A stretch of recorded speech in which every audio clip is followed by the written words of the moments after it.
We have already arrived then before the danger of this human avalanche, that not my name but the moral and democratic restoration of the Republic wage a battle, will wage a battle. The liberal oligarchy will win and crush the conservative oligarchy.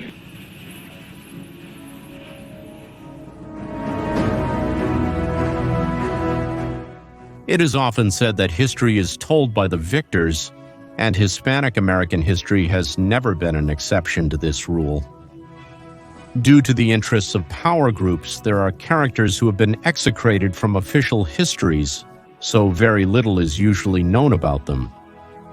In the political life of Colombia, there is a man who has been almost erased from many history books, despite the undeniable mark he has made on the country. His name is Jorge Eliezer Gaitan. His original influence on political events, the relevance of his thought, and the misuse of his ideas by contemporary politics. From the left to the right, they make it necessary to review his life and work so that the authentic Gaitan is known. In the eyes of those who pursue real changes in the battlefield that is politics. In this first installment about this unique character, we are going to focus on his extraordinary biography. This is the New Encyclopedia, and I invite you to follow us on our Instagram account, which you can find below this video.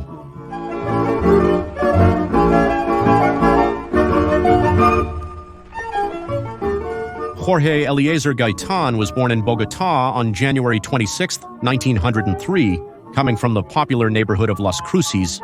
He was the son of Eliezer Gaitan Otalora, a radical liberal who, after working in different jobs, finally dedicated himself to selling used books. His mother was Manuela Ayala de Gaitan, a school teacher, an active and progressive woman who left a deep mark on her son's upbringing. The Gaitans had 6 children, with Jorge Eliezer being the eldest. As for his father, although he was not as tender as his mother, he owned a bookstore that was a mine of knowledge for Gaitan. From an early age, Gaitan was always very independent, very unruly. Due to economic difficulties, Gaitan's family moved to live in the Egypt neighborhood very soon. He experienced that poverty. Sometimes, for example, he studied with the light of the capital in the corridors because there were difficulties at his home when the power was cut off. He also had to study with candles at times. All of that was disciplining him. At 12 years old, Gaitan entered a school in Facatativa, finishing his primary studies in 1911.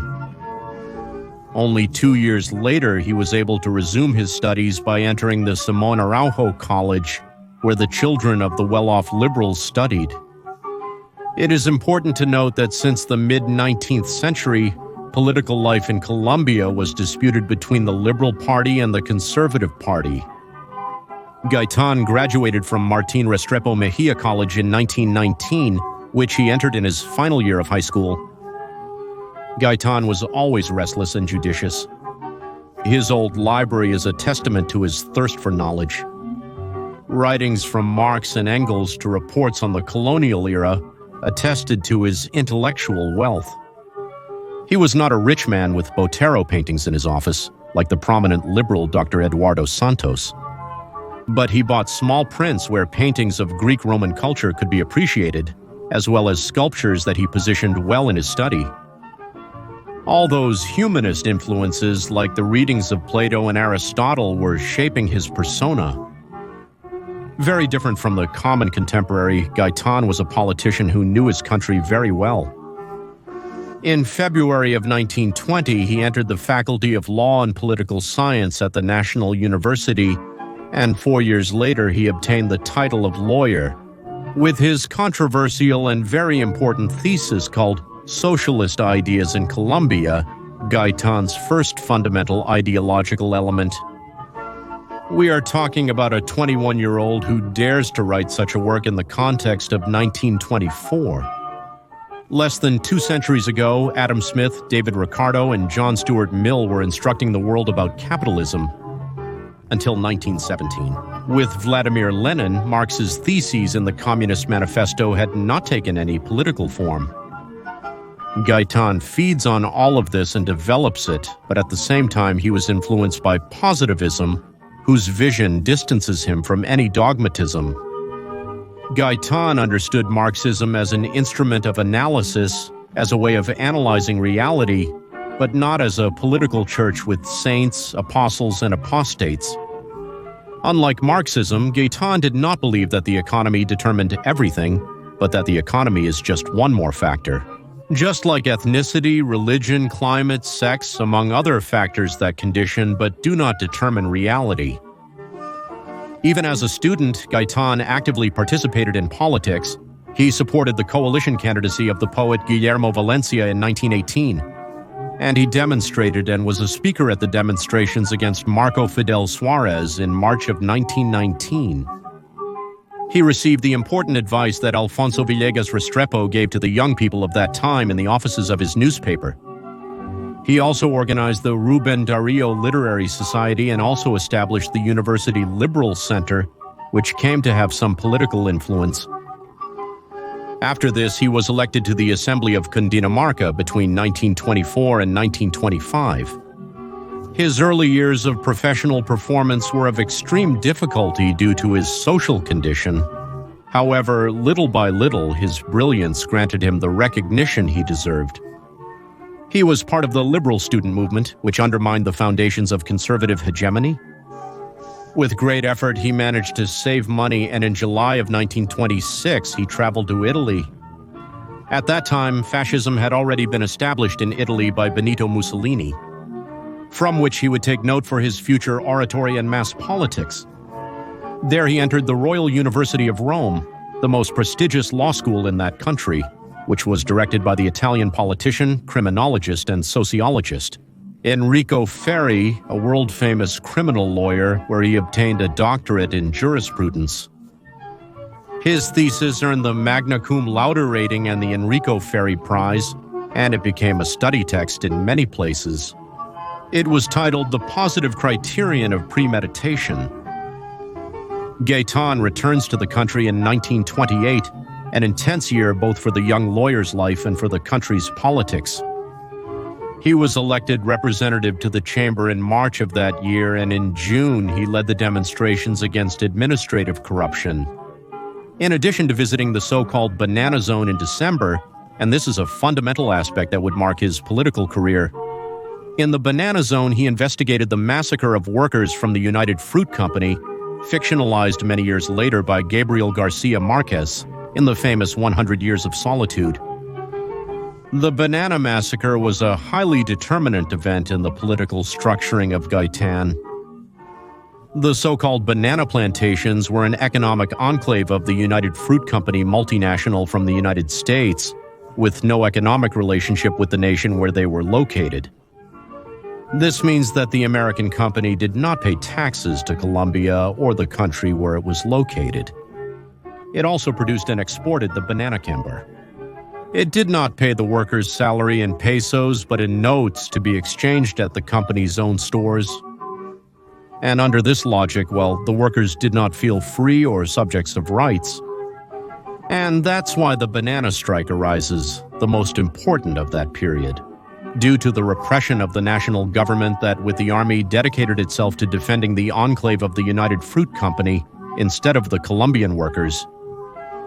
Gaitan's complaints to the Republic's Congress about the serious events surrounding this company turned into open debates against the government of Miguel Abadia Mendez. In addition, it was achieved that many workers were released and compensation was paid to the relatives of the fallen.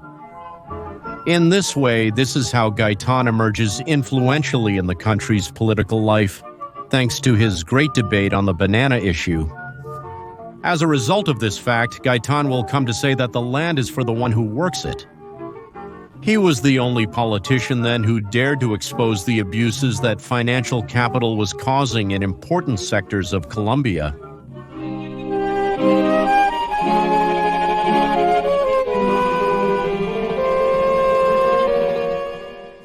The debate around the banana companies was precisely a debate against the United States and its imperialist policy.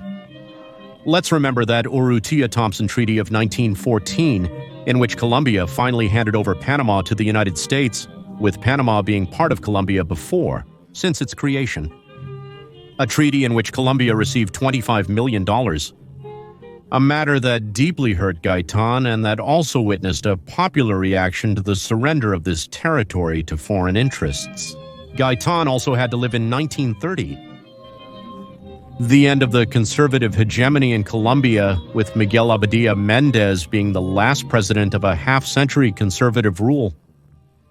Enrique Olaya Herrera, who was ambassador to the United States during 2 conservative governments, is now going to become president, and who, as documented, was supported and imposed as a candidate by the United States to ensure American control over Colombian oil. All of this served as a foundation for the rise of Gaitan as a national political figure. In 1931, with the liberals in power, Gaitan was elected president of the House of Representatives, president of the National Liberal Direction, and second designated to the presidency. The following year, he was appointed rector of the Free University. The timid reforms and slow social programs with which the new president, Olaya Herrera, thought to accustom the country to the partisan change in government seemed insufficient to the left-wing liberals. So a group of disappointed people decided to break with the Liberal Party in October of 1933. Led by Jorge Eliezer Gaitan and Carlos Arango Vélez, the so-called National Union of Revolutionary Left, or Unión Nacional de Izquierda Revolucionaria, was born by its acronym in Spanish. Outside of the traditional bipartisan framework, this organization would be one of the most important political efforts in the country. Unión Nacional de Izquierda Revolucionaria, with the motto of death to the past, revolution to the future, had particular influence among the peasant classes. In the coffee-growing regions of Cundinamarca, northern Tolima, Caldas, and El Valle. In the early episodes of political unrest, the Cundinamarca Guard dissolved a demonstration of Unión Nacional de Izquierda Revolucionaria peasants led by Gaitan with gunfire. On February 4th, 1934, leaving a balance of several peasants killed. Another massacre took place on August 14, 1934 at the Tolima estate in the jurisdiction of Ibagué. Due to a workers' protest that had been influenced by Unión Nacional de Izquierda Revolucionaria, Jorge Gaitan's party encouraged the principle of individual militancy and the carding of its members. At the beginning, there was an insistence on the need for strict discipline, which included gymnastic practices as a rudiment of military preparation. The bodies were not properly deliberative, and the general political orientations of the party were the responsibility of the leader. The action platform of Unión Nacional de Izquierda Revolucionaria consisted of state intervention with a social criterion in the economy, in agrarian reform, and in the organization of peasant cooperatives.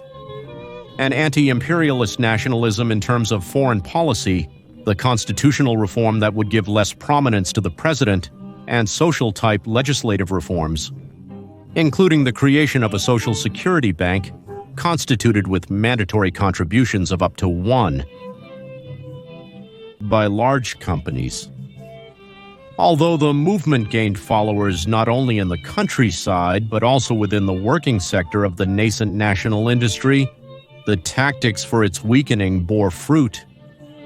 In the countryside, with repression and official liberalism, and in the press, with silence and the accusation that they were communists. Taking advantage of the leader's vanity and impatience, they managed to attract Gaitan himself back to the ranks of official liberalism, who declared Unión Nacional de Izquierda Revolucionaria dissolved in May of 1935. A striking phenomenon is that part of the defeat of UNIRism can be explained by the process known as the Marching Revolution, started in 1934. In order to strip Gaitan of the social flags, the new president, Alfonso López Pumarejo, son of bankers and a banker himself, undertakes a process of modernization of the state that serves to appease the growing social discontent and prevent Gaitan from coming to power, who had majority support among peasants and farmers. That's why the ruling class is going to decree labor rights, vacations, layoffs, and other reforms to avoid a social explosion. The right, for its part, is scared by this so-called revolution in progress, and they choose Dr. Eduardo Santos as president, who puts a pause to this process of reforms. Then they elect López Pumarejo again. But he is not the same as the one from the ongoing revolution, as his government falls into decay and corruption. It is in this scenario that Gaitan decides to confront the official liberalism of his own party, thus giving rise to Gaitanist liberalism, which we will talk about later. Gaitan, then, is going to return to the Liberal Party to continue doing politics, but always as a dissident. But why does he belong to a party while being a dissident? Because for him, the answer to the quasi-feudal thinking of the Conservative Party was in the Liberal Party. Gaitan was a dreamer with ideas, not a fool or an idealist. He was not going to stop because of his previous failures, because he had a holistic vision that is comprehensive and teleological or future-oriented. And they know that these small minorities defend each other above their ideas to defend their interests against the interests of the working people, against the middle class and against the working class, against professionals and intellectuals, against industrialists, against farmers and coffee growers who do not have the phone number of political influences.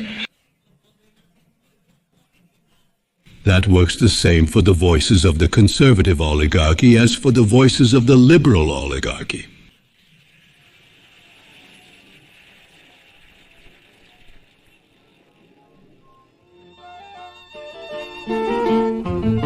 In 1936, Gaitan married Dona Amparo Jaramillo, and on June 8th of that year, he took office as mayor of Bogotá.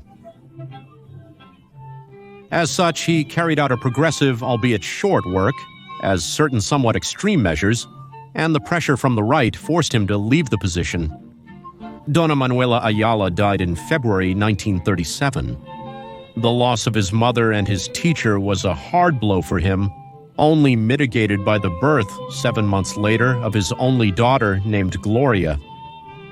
After some international trips, Gaitan was elected magistrate of the Supreme Court of Justice in 1939, and the following year, President Eduardo Santos appointed him as Minister of Education. Then the debate about education occurs, and Gaitan proposes to take away the church's monopoly on education. That monopoly, by the way, was granted to the church by Dr. Rafael Núñez, who was the most important conservative politician in the history of Colombia. And we will talk about him later. For Gaitan, education should be directed by the government, in addition to being public and free. For him, education cannot be ideological indoctrination of any nature, neither right-wing nor left-wing nor religious nor political. As Gaitan used to say, open quotes, education must be scientific. We must and need to give all our support to high culture of research and thought, but without forgetting, therefore, the different gradations and areas of men who must be armed with practical knowledge for different tasks in the vital struggle. In the branches of human knowledge, gradations are necessary and must be balanced. As I've already said, not only taking into account individual abilities, but also the needs of the social order. There should also not be ideological control by the government. There has to be a diversity of orientations, and technical education must be promoted, as not everyone has to be a university doctor. He also adds that the dignity of teachers means they should be well paid. Not with brandy. Gaitan held this position again for a short time. Among other achievements, he developed an ambitious plan against illiteracy and in favor of the popularization of education and culture.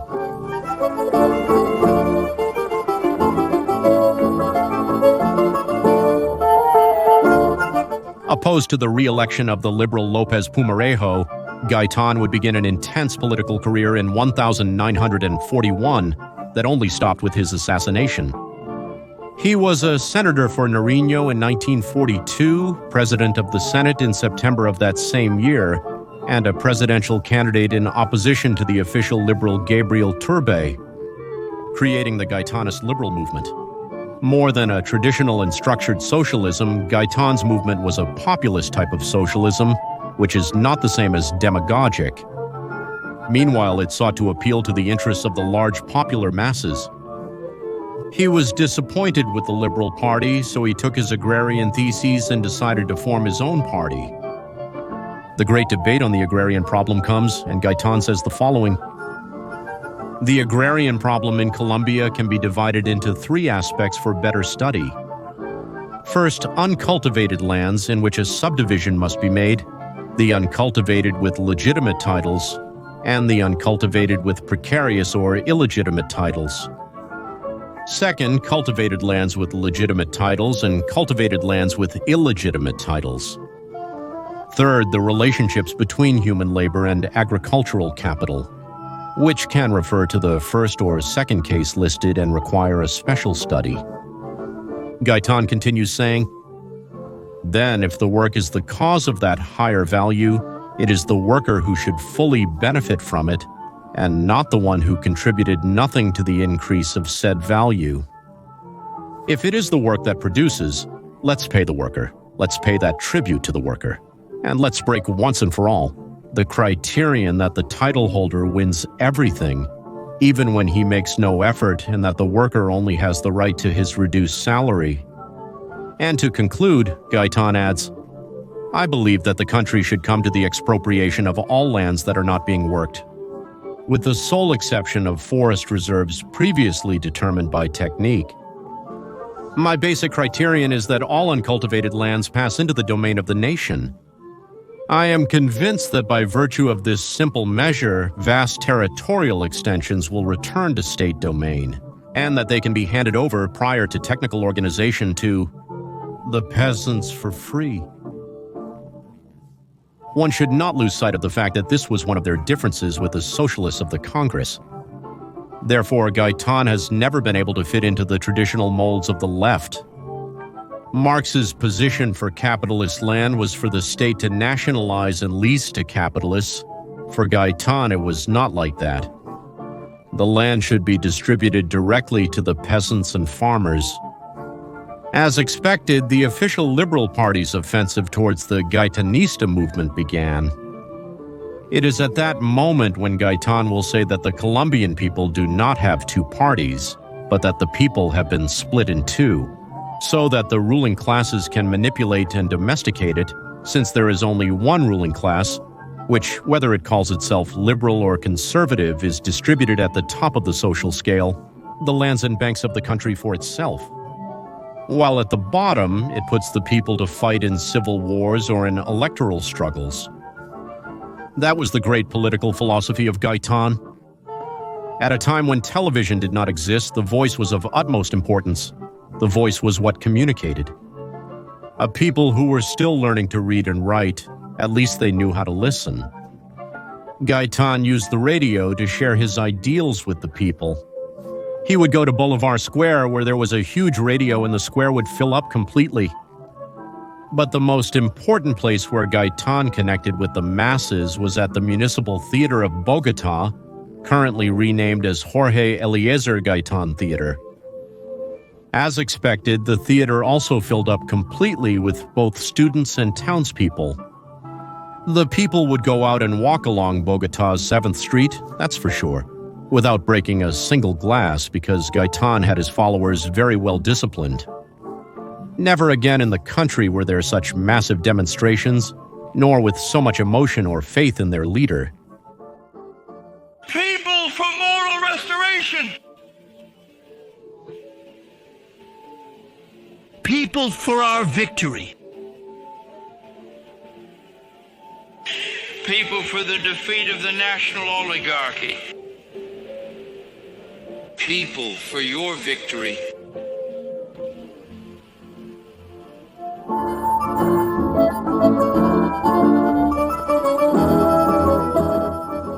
These cries managed to interpret the sentiment of the masses in a unique and original way. His variations in tone, his sense of humor and irony, the management of silences, made Gaitan a telluric orator who managed to transfigure himself through the emotion of what he was saying and the way he said it, managing to convey his feelings to the public. It should not be overlooked that there comes a time when the liberal people truly become Gaitanist liberals. Eduardo Santos is going to hand over the keys of the Liberal Party to Gaitan so that he can take the reins and proceed to go to Paris. In the May 5th elections of 1946 that were won by the conservative Mariano Espina Perez, with the support from the shadows of several liberals like Santos and Lopez Pumarejo, then those elections, Gaitan, for whom that contest was just one more step towards power, took third place with a surprising number of votes and with majority support from urban centers. Did these elections also serve for Gaitanism to take power within liberalism and be elected the sole leader of his party?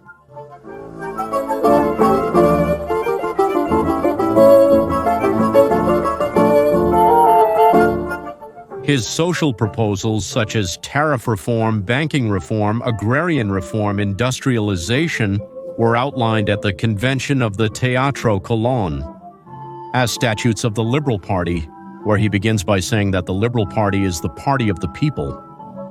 January 18, 1947, and in August of that same year they proposed the failed Gaitan plan to Congress. Then the already legendary demonstrations occur, such as the March of the Torches, organized from the popular neighborhood La Perseverancia, in which he wanted a river of candlelight. He didn't want to see rows every 3 meters, but rather closely packed rows to form a river of fire over Bogotá.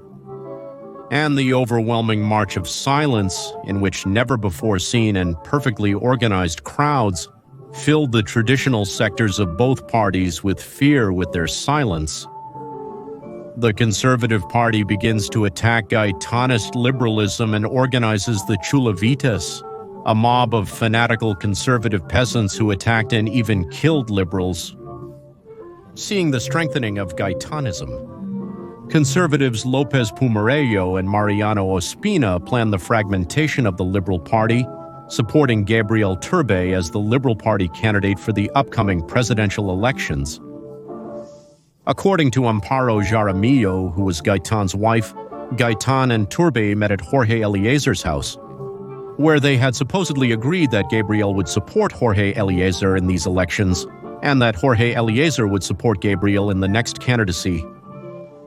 However, the day after the meeting, Turbay called Gaitan, informing him that the pact was canceled because Dr. Santos was supporting his own candidacy over time. It is said that Gaitan reacted furiously, exploding in a unique way. But the Gaitanista movement continued, especially at that moment when Gabriel Turbay decided to move to Paris. What is going to be done to consolidate the conservative government of Ospina Perez, a minority government? In other words, Gaitan's and Turbay's combined votes surpassed Ospina's. Well, very unfortunately, institutional violence will begin in the life of Colombia, hand in hand with the government of Mariano Ospina Perez, and the successive governments of Laureano Gomez, up to Roberto Urdaneta Arbeles in 1953. When General Gustavo Rojas Pinilla led a military coup on June 13th, Pinilla was put in the presidency to disarm the guerrillas. Once this was done, they removed him in the same way they put him in. Many historians judge the start of violence in Colombia with April 9th of 1948. But this turns out to be nothing more than a historical fallacy. The grievance memorial presented by Gaitan in February of 1947, with the list of deaths from the institutional violence of the government. He directs it to the President of the Republic, and it is received by his General Secretary, Dr. Misael Pastrana Borrero, father of the former President Andrés Pastrana. In this apparent regime of Colombian dynasties, where a few families are the ones who hold political power, going back to the years of 1947, the violence initiated by the conservative government of Ospina is going to occur, especially against Gaitanist liberalism, the only real alternative to power, with a serious and structured program. Gaitan is going to carry out the famous February 7th March of Silence in 1948 to denounce the increasing violence against Gaitanist liberalism. by members of the state security organs, in addition to the Conservative Party and the government of Mariano Ospina Perez March, which, by the way, has been the largest in all of Colombia's history, with an attendance of 100,000 people gathered in Bolivar Square. Delivering a speech of approximately 20 minutes, Gaitan said these words, "Mr. President, we ask you for something simple for which speeches are unnecessary. We ask you to stop the persecution by the authorities, and so this immense crowd asks you. We ask you, small and big thing, that political struggles develop for reasons of constitutionality. We ask you not to believe that our tranquility, this impressive tranquility, is cowardice. We, Mr. President, are not cowards. We are descendants of the brave who annihilated tyrannies on this sacred floor. But are we capable, Mr. President, of sacrificing our lives to save the tranquility and peace and freedom of Colombia?" And what was the government's response to this? Even more violence. Then in the Manizales cemetery, on the 17th of that same month, Gaitan gave the prayer for the humble. The response, more Colombians dead. The following month, due to the uncontrolled violence of the government, Gaitan broke the ties of liberalism with Ospina. At the express wish of Laureano Gomez, Minister of Foreign Affairs, Gaitan was excluded from the 9th Pan-American Conference in Bogotá, inaugurated on March 13th. This conference is key because, in the historical context of the time, the United States positions itself as the world's hegemonic country after the end of World War II. The conflict between the ruling classes and Gaitan's growing and vigorous nationalist movement was becoming increasingly acute. A delegation of young Latin Americans had arrived in Bogotá to organize the Anti-Pan American Conference, among whom was Fidel Castro, who, at that time, was not yet the representative of the Soviet Union that we would come to know, but a nationalist member of the Cuban Orthodox Party. Castro asks Gaitan for a meeting to discuss a series of topics, and he grants it for 2:30 in the afternoon on April 9th. That day, Gaitan achieved one of his greatest triumphs as a criminal lawyer by obtaining the acquittal of Lieutenant Jesus Cortez.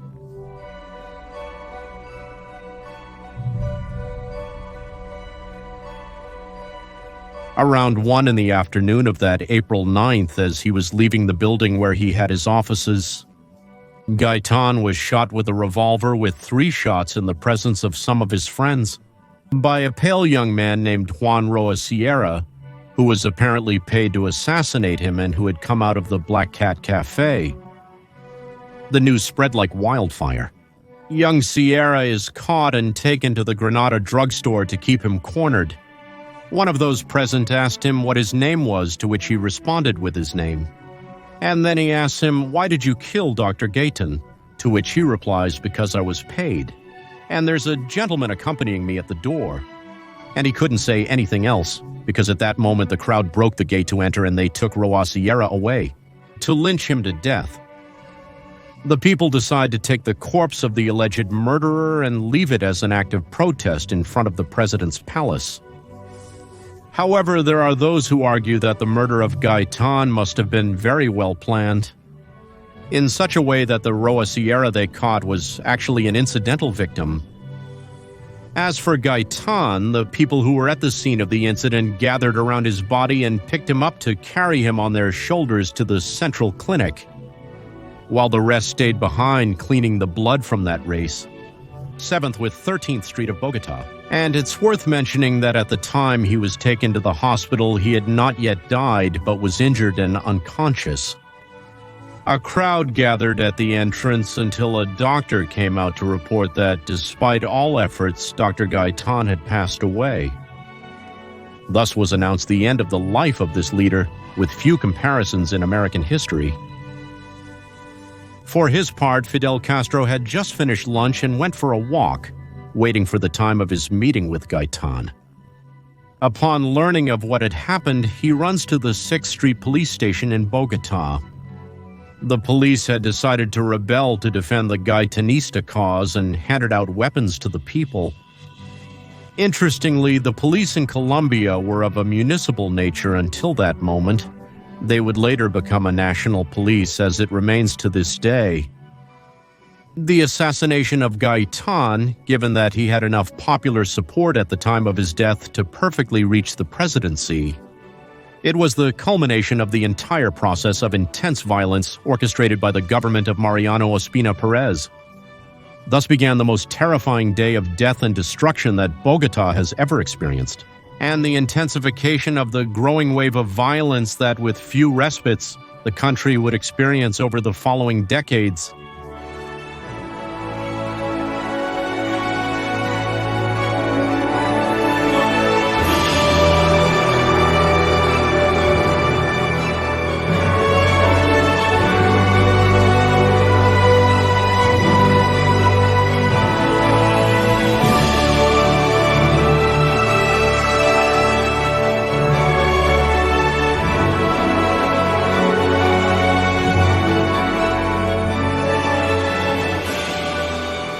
In Bogotá, the streets turned into a real battlefield between the deeply Gaitanist people and the Colombian army. The burning of the city was impressive. The people almost managed to take the San Carlos Palace, where the presidency was, which is now in the Nariño House. But Bogotá was not the only city affected, as uprisings occurred throughout the territory of Colombia in the name of the movement. Or already from the Gaitanista Revolution, the country entered into a literal civil war. Gaitan's death will degenerate into the birth of the liberal guerrillas, a malady that would mutate into the grotesque forms of criminal organizations like the Revolutionary Armed Forces of Colombia. That will shape the future of Colombia and the entire region. It is not hasty to affirm that April 9th of 1948 constitutes a before and after in the history of Colombia. And for the same reason, Gaitan is the most influential and important Colombian of the entire 20th century. Gaitan's body is collected by his wife from the central clinic at 3 a.m. the day after his death. Through the place, they took out the trash directly to his house, because she wouldn't let him be laid in state at the capital until the Ospina government fell. Days later, on April 17th, the government declares Gaitan's house as a national monument. With that decree, and without the ongoing popular resistance, the political leader's house is expropriated without making it seem so. With Amparo Jaramillo and Gloria Gaitan expelled from their home, Gaitan ended up being buried in his own house, which would now become a museum. The real motives behind Gaitan's assassination, as well as the ideology and political cause that were truly behind his figure. These are two topics of great relevance to the continent, which we will address in an upcoming video on this channel. Jorge Elias El Gaitan had an anti-imperialist position. He defended the nation's independence against any type of foreign intervention. Regardless of the judgments that each person may formulate about his ideas, he was someone dedicated to defending workers, peasants, as well as defending national education, a scientific education, an education without government and church interference, advanced and technical. He was the greatest speaker in Colombian history. He organized workers, formed unions, and created his own labor center. His view of the economy, society, and government. It was a democratic revolution, a change led by the workers, the peasants, the students, and the people. That's why official liberalism hated him.